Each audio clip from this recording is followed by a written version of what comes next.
Welcome to the Chief Meta Chicks podcast, Michelle Redfern. Michelle joins us today as a globally recognised gender, equality, diversity and inclusion strategist. She advises organisations in business and sporting sectors on diversity, equity and inclusion strategy development and implementation, and works directly with women to advance their careers.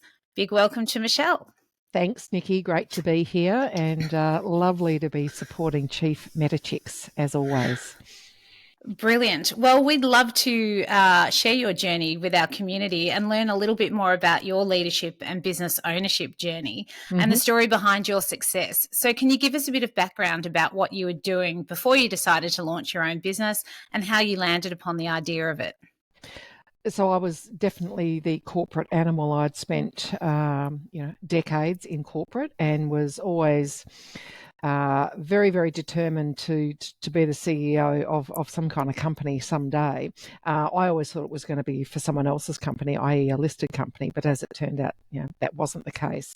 But my background is simply, I've done a lot of things across a lot of industries, but if I was to say what's my speciality, it's leading people, organisations. I'm a leadership specialist because I came into leadership very young, or relatively young. And stuck with it. But I've managed call centres, I've managed warehouses, I've managed other people's call centres in business process outsourcing. I've done lots and lots of different things. ATMs, and I've worked for some pretty big names. So Telstra was pretty much where I grew up professionally. I had 15 years there, had about another 8 years in the outsourcing or business process outsourcing sector for an organisation that was then called UCMS. It was a brilliant organisation. And then I worked for Serco, who are a global BPO organisation, about 100,000 people when I joined them. So I ran their business process outsourcing operations here in Australia.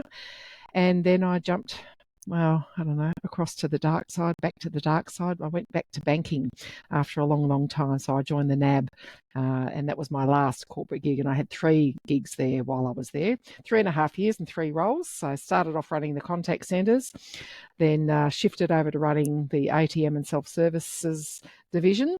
And then I jumped into procurement for my sins and was running a supplier transformation program. So Amazing. That's the corporate career. And why did I jump out? There was no one reason other than, there's always been something in my mind ticking along. I'd love to have my own business one day, just had no idea what it would be. At one stage I thought it was going to be a cattery because I love cats and I thought, well, we could do this. But over a few years, when I say a few years, 2 or 3 years, I was doing an MBA. I was getting really involved in the employee resource groups at the NAB, and women's rights and gender equity in the workplace and disability equity in the workplace. And the more I did that, the more I knew I was good at it and I loved it, and the more I got asked to do more of it, and I suddenly realised that my non-day job I really loved, and my actual day job I didn't love so much anymore. And I found a way. I thought, well, I can monetize this. I can monetize what I'm really good at, which is leadership, diversity, equity, and inclusion. Though it didn't start off that way, and scratched that itch of, I think I might like to have my own business one day. So I did, and here I am, 8 years down the track. Amazing. So it's a pretty gutsy move to give up the corporate salary and the security that goes with that and to jump into your own startup. I know I've done it too. And there's moments where you think, what the hell am I doing? What gave you the courage to take the leap? Did you have a bit of a buffer that you thought, yep, I've got time to turn this around? Or did you just jump in head first and swim? All of the above, really. But no, look, I am married to a CFO and she is the brains trust in our relationship, and we certainly had a very considered plan. So I was desperate to scratch this itch, but I was in my late 40s, so I had to make sensible decisions for me and for us. And yes, leaving behind a pretty significant executive salary is no, you don't just go, yeah, I'm going to chuck it all in, or that's what I felt like doing. But so we really had 12 months. So I transitioned for 12 months. had the side hustle. And whilst that side hustle didn't really end up being what I'm doing, it gave me the opportunity to understand what the market was and was not. It gave me an opportunity to start building relationships and putting the feelers out. And really, we agreed, Rhonda and I both agreed that when I landed a contract or when I landed a piece of work, when I had some runway, that would be the time to pull the pin. So it was coming up for 12 months. That happened.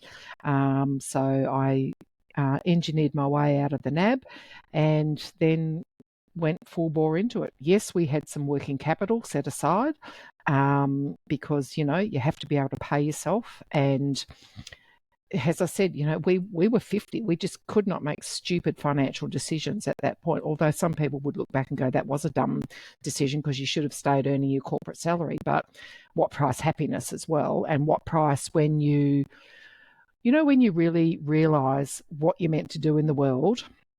It's the Ikigai diagram, what you're good at, what you're meant to do and what you can get paid for. And that came together for me pretty quickly. Yes, there were some moments of, okay, this is interesting. And it was in the first 12 months because I really had to get my shit together about 6 months in because I'd been coasting and enjoying not being a corporate person. But, I never, ever had a regret. Never, ever, not once. I certainly did have moments of, right, I better get cracking. But there was an agreement. So we knew between Rhonda and I, we had some financial thresholds that I had to meet in my first 12 months or I had to go back to work. And there was nothing like that as a motivator because I was determined not to go back and work for anyone. And really, as she often says after that, I became unemployable after that because who would want me back? I was even worse than I'd been as an employee. A pain in the neck. That's gold. So for you, there really wasn't moments of what the hell am I doing and should I throw the towel in? I think never throw the towel in, but there were certainly moments of, geez, I could have chosen an easier life. I actually could have chosen an easier path. But the reality was, without sounding too trite or wanky, the path chose me. And if I hadn't been doing that, I wouldn't have been as happy as I am now. And I guess my times that I question, Nikki, is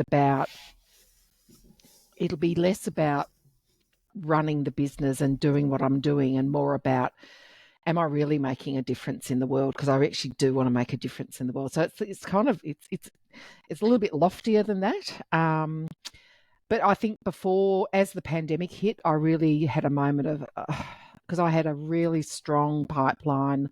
I was, really ready for liftoff into that sort of probably the third phase of impact that I have in my business. And I just saw that crumbling before my eyes and was absolutely devastated.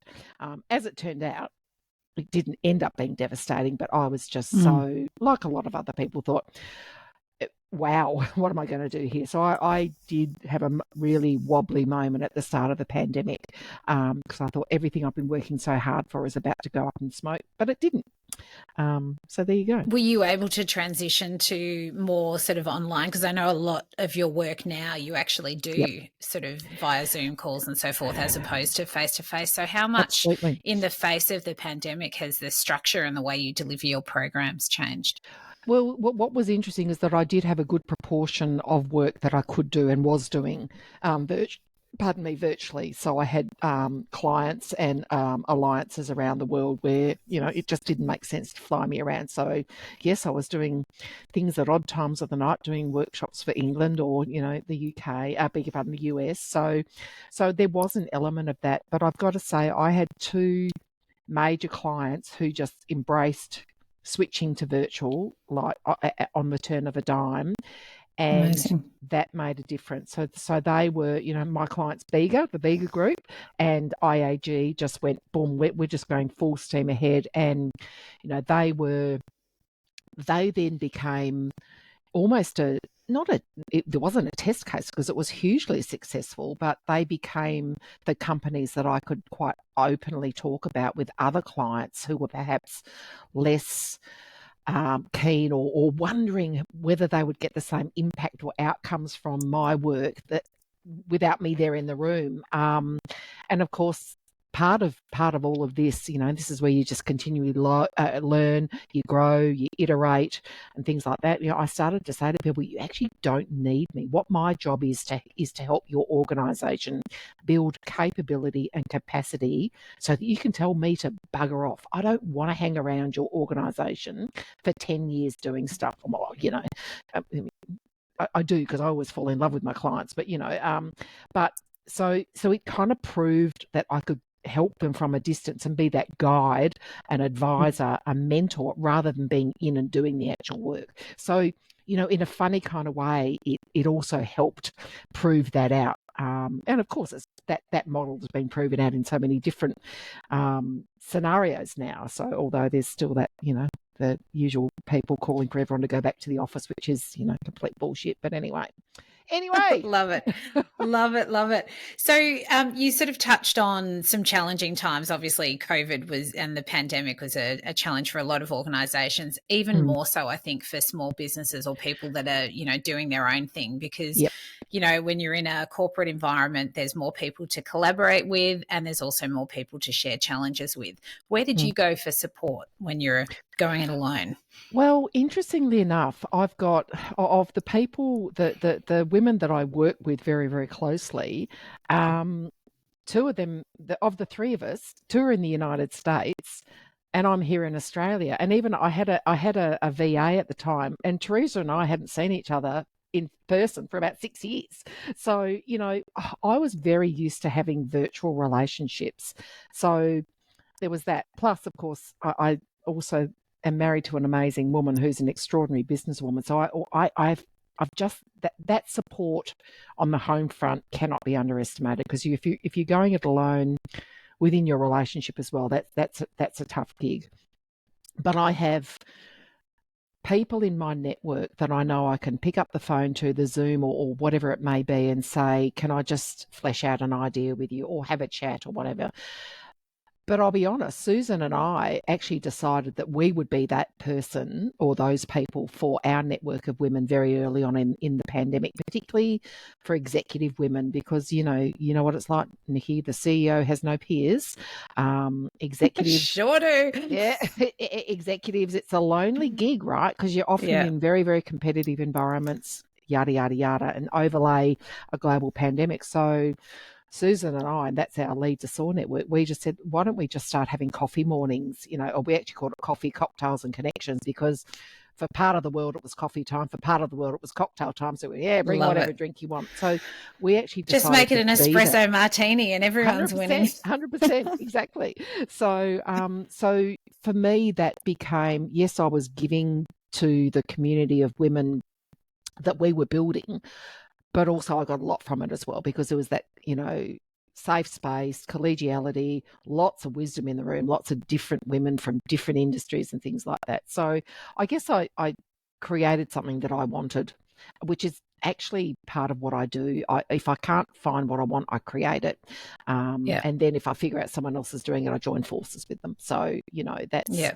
So I think that the key message there is that, as a sole proprietor, as a small business owner, even as an executive, it can be very, very lonely, and no woman is an island, and we need our folks, even if it's just to, I've got the longest WhatsApp and text threads with my my crew, because you text at all times of the day or night, just to say something, express something out loud that you can't express to anyone else, or get the advice, or just harvest different ideas. So really important to use, find your cheer squad and use them.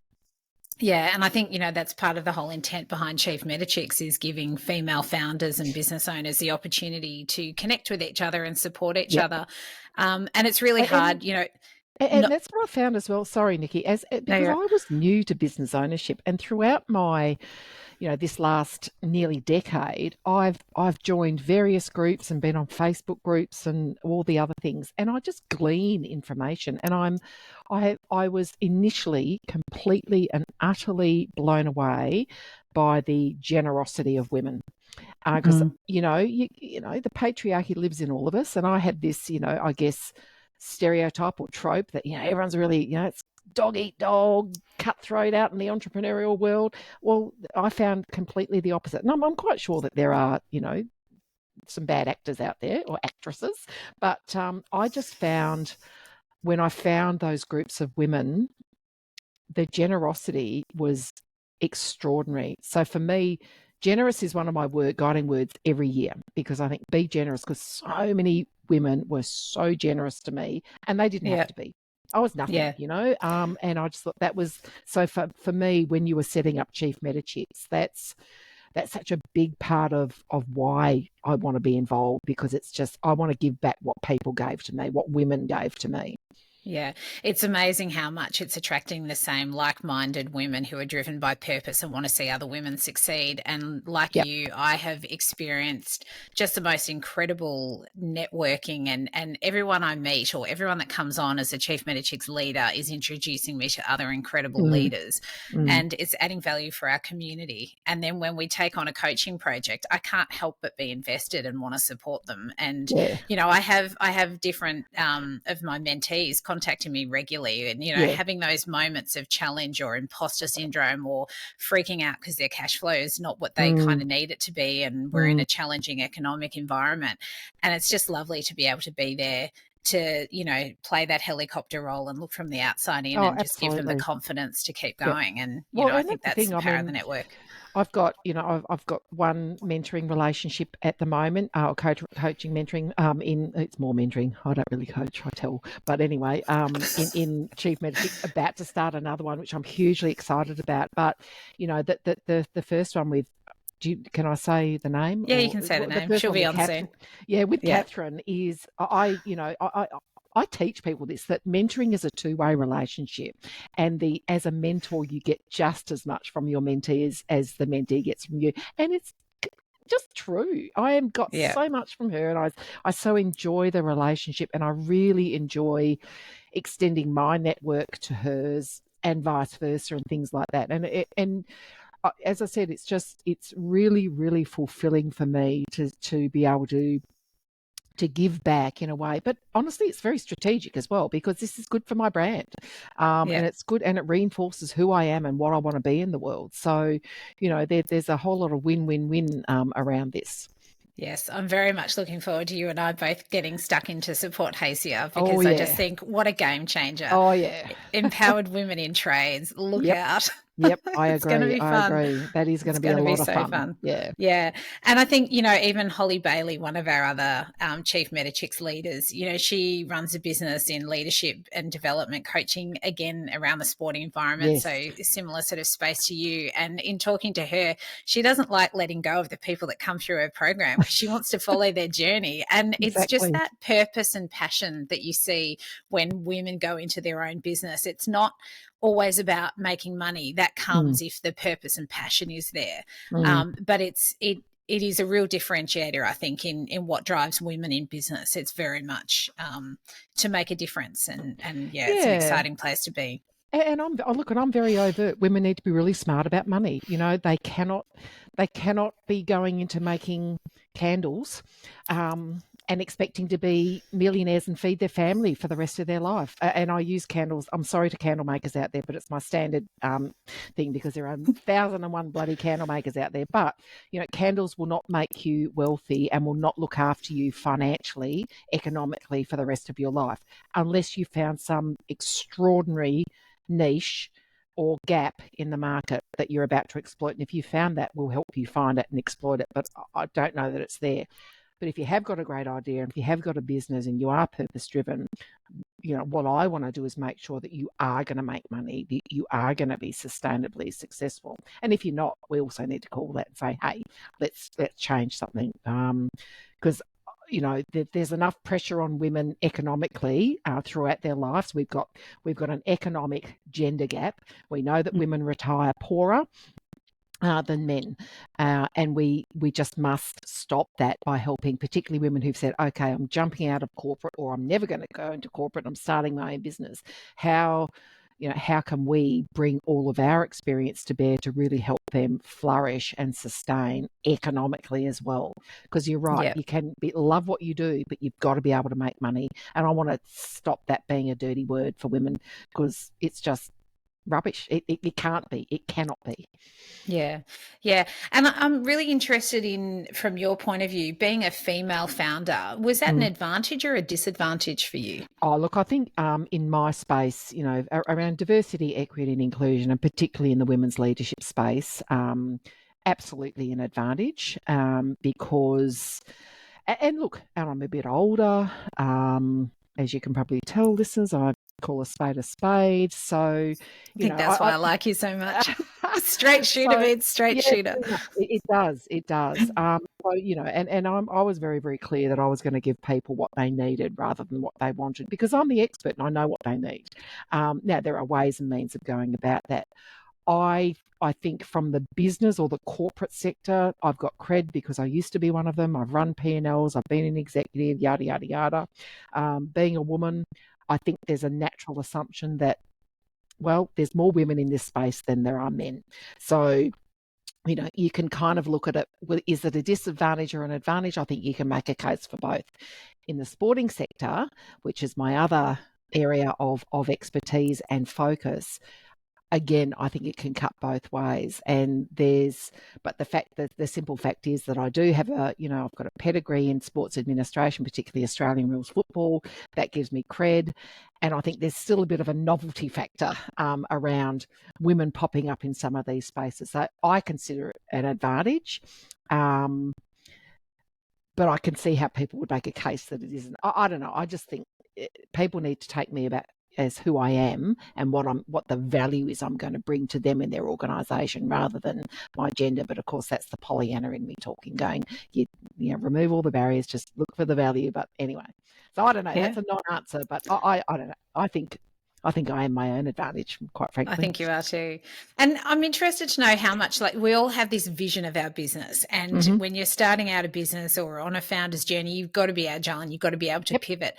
How much have you pivoted, and how much has your business model changed along your journey? It changed significantly, because I when I first started out, when I first had this germ of an idea, it was, I want to help women, and of course I'm going to coach and mentor them. And I pretty quickly realised that coaching and mentoring was not scalable. That women Don't tell me that. no I'm kidding. that women don't prioritise spending on themselves.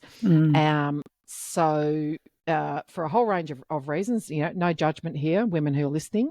So I went, well, okay, that's not going to be the model. And then I did read the book Stop Fixing Women by Catherine Fox, and Start Fixing Their System. I went, that's it. That's what I've been trying to do. Yeah. So I went, that's me. I've got to fix the system and help women navigate the system. So my model changed dramatically in 18 months, from help women to let's look at the system. But then it also added or iterated to add in the sports element, because I had not even considered my sport administration prowess and experience as anything until I had a colleague who said to me, she was working for Carlton Football Club at the time, she said, you need to come in and help us with our DEI, or diversity and inclusion plan. I went, oh, right then, good. I pop and I went, oh, hello. Oh, right. Oh, yes. This is what I love, what I'm good at, what I can get paid for. Okay, good on you, Redfern. You're a bit of a slow learner, but here you go. And then at the time, I'm fiddling around doing some stuff, and Rhonda walked in the door and she goes, "You need to be advancing women in business and sport. That should be your business name." And I went, "Okay, that's what it is." So I changed from Thrive, which is where I first started out, which of course 9,001 people have got Thrive as a brand, to advancing women in business and sport. And I kid you not, the first time I gave out a business card at an event was to Carol Fox, who many of it, and she went, "Oh, sport, you and I need to talk." Love it. So differentiator. So there was a change, definitely an iteration to let's fix the system, and that's where true change is going to come. and where you make money. And then the change of the focus to really say, hey, bring in what you love, Michelle, the sport. And of course, that credibility factor with many of my clients who are largely executives, CEOs and board members, and we know that there's a reasonably homogenous group. So there's a lot of blokes I get to talk to on a day-by-day, week-by-week basis. And the fact that I've got a background in sport, can talk footy, what have you, is gives me cred as well. So was it strategic? No, but I think I'm pretty good at being opportunistic and saying that, oh, look at that, let me go for it. So I think one of the things I learned or unlearned from corporate was just do it. Do it straight away. You don't have to go to a steering committee or an investment committee or whatever it may be. But I will say one of the things that didn't change from the outset of me starting the business was digital first. So I wanted to be able to work anywhere in the world at any time for anyone of my choosing with only my mobile phone if it came down to it. So Yes. I wanted to create, so I have no paper I have no filing cabinets. I use, everything's digital for me.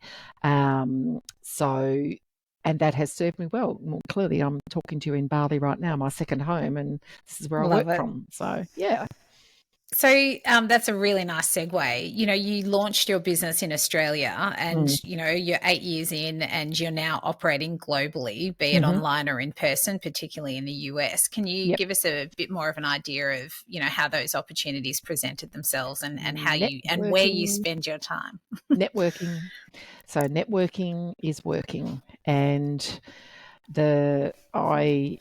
I'm good at networking because I had to get good at it. I had an aha moment when I changed jobs out of Telstra in 2005, and suddenly realised that I had to network as part of my new job and my new role. Turned my nose up at it at the start, and then realised actually you got to get your act together here, Michelle, and learn how to network. And I did, and I learned how to love it and become good at it. But I also learned that it's actually it's a strategic advantage to be a good networker. So my business has grown through my networks. Yes, I do all the usual kind of, beautiful websites. Thank you, Nikki. My pleasure. Very, very good social media, and I've got very good at social media. Very good at LinkedIn, and LinkedIn's where my market is, my corporate market. But I network my ass off every week, every month, every year, and if I go somewhere for a trip, whether it's to the UK, the US, to Perth, my home state, whatever it may be, I always make sure that I'm booking catch-ups with people and what have you. And because, you've got to be in front of people. So it's through my networks. And also your track record, you deliver stuff and you do it really, really well. And, for me, the client is queen, right? You've got to create the outcomes that you said you were going to create for them, and then they become your best advertising ever. So I have got clients who have become clients because of previous clients. I'm onboarding a new client at the moment, a major one who's the client, colleagues of a client of, one of my other major clients. So, there's the networking, do what you say you're going to do, really deliver the value and the outcomes. Yeah. And it happens. In saying that, I didn't initially start off with, world domination in my mind. But, as time has gone on, I've also looked at where there are opportunities, and the US in particular, the sheer scale of numbers over there makes doing business over there makes a lot of sense. But for the sporting sector over there, it makes a lot of sense as well, because I know that I've got an offering and an approach and a track record that can bring a lot of value to the sporting sector in the US. So that's why I have a lot of focus on the US as well, because it's a really big market. Yeah. And in terms of your business structure and doing business in multiple markets, have you set your company up in both markets? How do you handle, earning income in multiple markets? Yeah, so my business is registered here in Australia, and no, I haven't, and am unlikely to go through the hoops of setting up a US business, because there are a lot of hoops. I mean, you know what they're like. So I have a whole bunch of different arrangements, including I've got strategic alliances with people, but the days of apart from foreign exchange, which of course is that's always the bugbear, because you can kind of lose or gain on foreign exchange. But I'm not talking trillions of dollars here. So, but I think for me, I can still manage it because I can issue invoices in any currency. Yeah. Because I'm digital, I can be anywhere for anyone. So I don't have a particular need to set up entities in any other geography, because I can do what I Yeah. need to do from my entities in Australia. And the payment gateways are getting better and better. I've just had two of my people in my network talk to me about a new one that's come up. So there are more and more ways of doing business now that make a lot of sense from wherever you are. And this is where the digital first, having that digital mindset is so important for me, because I want to have that agility to be able to do stuff really Yeah. effectively and really efficiently, no matter where I am. Yeah, and I think this is part of the appeal of, and part of our purpose in helping women sort of get more up to speed with Web3 technology, digital Yes. payments, Yep. blockchain, because you can avoid some of those FX fees, and you can, have fast transactions where the money's in your account, and transactions on the blockchain. So there's Absolutely. a lot of innovation in the space, and Yep. what we found is that there's just not a lot of women sort of engaging. I think sometimes the UX and the experience in Web3 at the moment is not great, but we need more women leaning into the space, understanding it, learning, creating, and commercializing, because there is a lot of Unbelievably opportunity. true.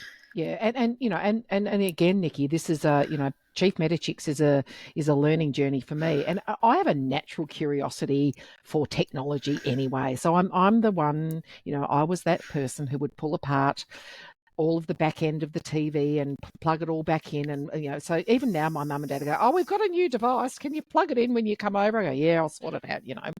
So I am curious about technology. I don't know. I've lost count of how many apps I've downloaded on my phone, yada, yada. I'm always looking for new stuff that does good stuff. And yes, there's some ordinary stuff. But for me, the metaverse, Web3, is as yet unknown to me, and I'm so curious about it, but I know I've got to be there and I've got to know it, because it'll help me have the impact that I want to have in my business ongoing. And if I'm not Yeah. there, it would be, for me, it feels like the equivalent of setting up a shop on the corner in, somewhere in Paran or whatever, and expecting someone from the US to come across my shop front in Paran. They're not going to do it. You've actually Yeah. got to have a presence in these spaces, whatever they may be, and know how to navigate them, and also bring others, particularly women, on in there with you. So I figure if I can do it, anyone can.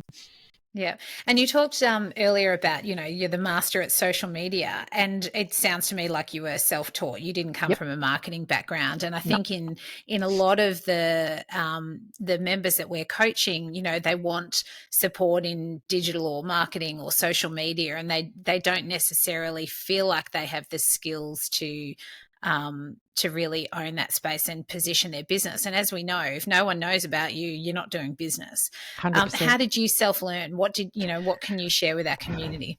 Um, so I read an awful lot. I follow people. So you're right, I am self-taught. I have never, ever done a course on social media, but I've watched a lot of people and I've read a lot of stuff and I've practiced, and yes, I've stuffed up. But the great thing about any of this kind of stuff is, if you stuff up, you just delete it and start again. Do you know what I mean? Or just you hit the back button or the refresh button. So, there's not a lot really you can do wrong other than not be there. So for me, it's continuous learning. So right now, I'm looking at. I'm loving AI, and I know that AI is this, very big scary monster for a lot of people. And yes, I think we've got, particularly as directors and executives and things like that, we've got to pay attention to some of the ethical concerns and the way we design strategy and things like that around AI. But as a tinkerer, as a user, Oh yeah. I'm already looking using and learning how I can use this to my advantage, use AI and all of the stuff that goes with it to help me with my presence with social media. And am I getting AI to write me my 10 social media posts every week? Absolutely not. Am I going into AI, give me some ideas for X? And yes, I am, because like anyone else, I get writer's block as well. So I'm a tinkerer, I'm a learner, I'm curious, and I know that I've got to keep these skills up to date. So I think, Yeah. if I was to sum that up in one word, it would be your mindset. And what you said, you've got to be there. If you're in business, you've got to be where your clients are. And if you're not there, well, I don't know, how are they going to come to you otherwise? How are they going to know about you? How are they going to know what you bring and the difference that you're going to make to their organisation? So you've got to Yeah. be there. So you've got to learn. Well, look, I think AI is a game changer for anyone operating a small business. You can pretty much, I think I would be saving 5 headcount right now in how I'm Yep. using AI, just Yep. as even starters for content or Yep. ideas or, models, whether it's social media posts or whether it's just positioning statements and things like that. It's just, it's an amazing support. No, And absolutely. actually, And, there's a and I really think, go on, sorry. I was just going to say there's, some really interesting new technology coming out. A co-founder in another business that I'm tinkering with at the moment the other day said to me, send me 60 seconds of your voice recording. So I just talked a whole lot of BS into Telegram, and then he sent me back a podcast. So Oh he my God. he plugged my all my positioning of Chief Meta Chicks on my website, and it was my voice, albeit with a bit of an American accent, Yeah, talking like you would expect me to talk on a podcast. He said, there no, you he go. said, if we produce this, no one would know that it wasn't Yep, actually you talking. I was there you like, go. that blows my mind. But the demand right now from corporates, we're doing training programs for organizations that don't have time to invest the time to work out what's going to add value. And they're saying, just tell me what I need to do and how to use it and train my staff on it. So, in terms Well, of being agile, we're being agile in how we're delivering our value both to absolutely. corporates and individuals. And when I'm talking and to facilitating, teaching women about leadership and being an executive, well, being a CEO, I'm talking to them about, think about innovation as it's not inventing the next Apple iPhone or the next version of the Apple iPhone. Innovation is about you saying, how do I import innovation into my organisation so we can do things for our customers, our people, and our shareholders smarter, faster, cheaper.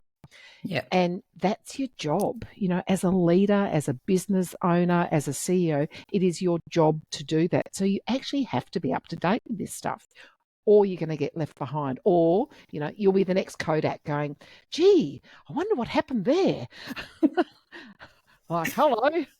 That's right. Yeah. So it Yeah. is a mindset. I think that there's all these sayings, oh, leadership is lifelong learning and be curious and blah blah blah. The reality is you've got to keep the skill sets are changing.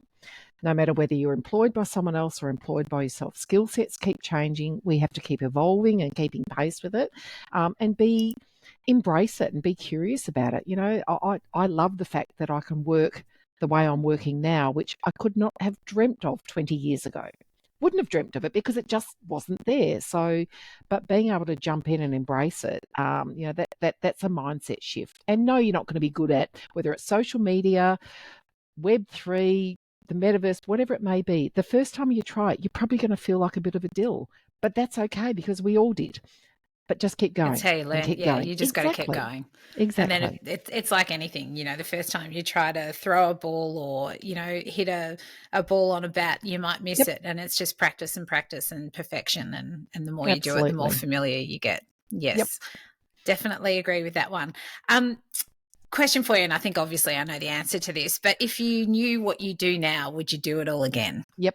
Absolutely. 100%. Yeah. And would I do it any differently? Oh, look, there might be a couple of tweaks, but hindsight's a great teacher. But no, I wouldn't change a thing. Would not change it. And, I knew that, Nikki, because a couple of years into my journey, a really, really awesome job came up in sport. And I did have quite a number of people say to me, ooh, that's your job, Michelle.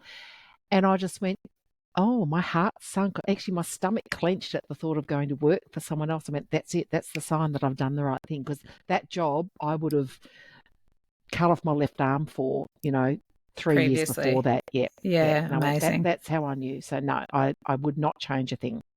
Brilliant. Love it. And what advice do you have for aspiring women entrepreneurs who are just starting their journey and thinking, do I take the leap? Oh, you've got a plan. Like, be sensible about money. The Yeah. first thing. So if you're thinking about taking a leap, please don't just do it without a good financial plan. Do build up some working capital. You probably won't be able to pay yourself for the first, unless you've got that little nest egg to fall back on. But think about, really plan out the financials. What is it going to take for you to replicate your current salary in a business? Or in my case, or a portion of an agreed portion of your salary in a business. So please do the financials and plan it. You'll have a great idea. I'm not going to give you anything about the tech side or anything like that, but please map out your financials. Um, because it's really, really hard to be worried about money and where the next credit card is coming from to pay the bills and pay the overheads. It's hard to be creative and hard to meet your business goals when you're gnawing with worry about money. So that's my advice: is get that plan and have a transition plan.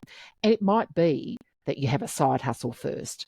Test your market, test your pricing, test who will buy from you, and if you're really clear about your buying proposition and who your market is. But and it all comes down to that financial viability for me, because I have seen and heard lots of conversations. Oh, I'm going to leave my corporate job and do this. I think, ooh, can you pay your mortgage? Can you pay yourself? Can you keep putting money into super? Are you putting stuff away for your old age? Blah blah blah. Oh, okay. Because there's no magic fairy dust. Yes, it's going to feel great to have your own business, but unless you can meet your obligations, you will be insolvent. It's as Yeah, simple as yeah, that. it's such great advice. And, it's just so spot on. What I'm seeing is a lot of, kids out of school with great ideas, but not the business skills. Yep. And they're going, well, I don't want to work for the man. And they're sick Yep. of being told what to do. And some of them aren't even desiring to go to university because they want to learn on the ground, Mm. and they've got good ideas, but they don't have the business skills Yep. to actually set it up and structure things appropriately. Some of them are getting into trouble with the tax department because they don't Mm-hmm. understand tax obligations.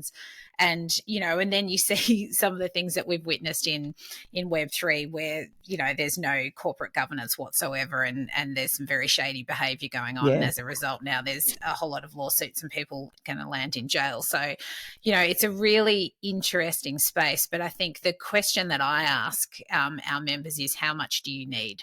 What do you need? Absolutely. And you have to work out what you have to pay yourself. It's not what Yep. you want, it's what do you need. And if you can Absolutely. deliver what you need, then you can start to build a business. But Mm. yeah, without that, it can be quite stressful. Most definitely. And I think the other thing is the current economic environment. I was reading the Fin Review this morning because the Entrepreneurs Summit's on at the moment, and the end of free money. It's the end of free money. Yeah. It's been a free for all for the last 20 years. We've had, record low interest rates. Money's been so available. There's been more places to invest than not. We've seen some absolutely bonkers deals and businesses that should never, ever have been funded. And of course, they've gone belly up and things like that. It is the end of that. So Mm. please take the lessons from that, but don't expect those conditions are not going to be replicated again in the near future. Yeah. So yeah, it's going to be a different environment. So we have to be really sharp. Indeed. And I have one more closing question for you. Mm. What made you want to be a Chief MetaChicks leader, and what are you enjoying most about it? Well, because you persuaded me that this was the thing to do. But the minute you said that this is about the metaverse and Web3 and learning, and number one, I went, yes, well, I need to learn, so this is a great way to do it. And then number two was actually about, this is how we help women start, scale, and sustain businesses. So anything about that. And then, of course, you overlay the two together, and it's about women really, stepping into Web3 and having a presence, and having a cheer squad around us as well. So those were the primary reasons. Yeah, brilliant. Well, we love having you on board. You're adding enormous value to those that you're mentoring at the moment and that you're about to commence mentoring. Thank Looking you. forward to continuing to shake it up with you and building everybody's networks across Chief Metachicks. So thank you so much, Michelle Redfern, for joining us today. You can follow Michelle on socials. You can go to her fabulous website, which we might have had something to do, Yes. michelleredfern.com, and she runs, as well as her consulting through advancing women in business and sport, she also runs a network called Lead to Soar and runs summits for women in leadership and business. So do follow Michelle. She's amazing. She says it how it is, and she's a joy to work with. Thanks again, Michelle. Great to have you on Chief Legend. Metachicks. Thanks, Nick. That was lovely. Pleasure.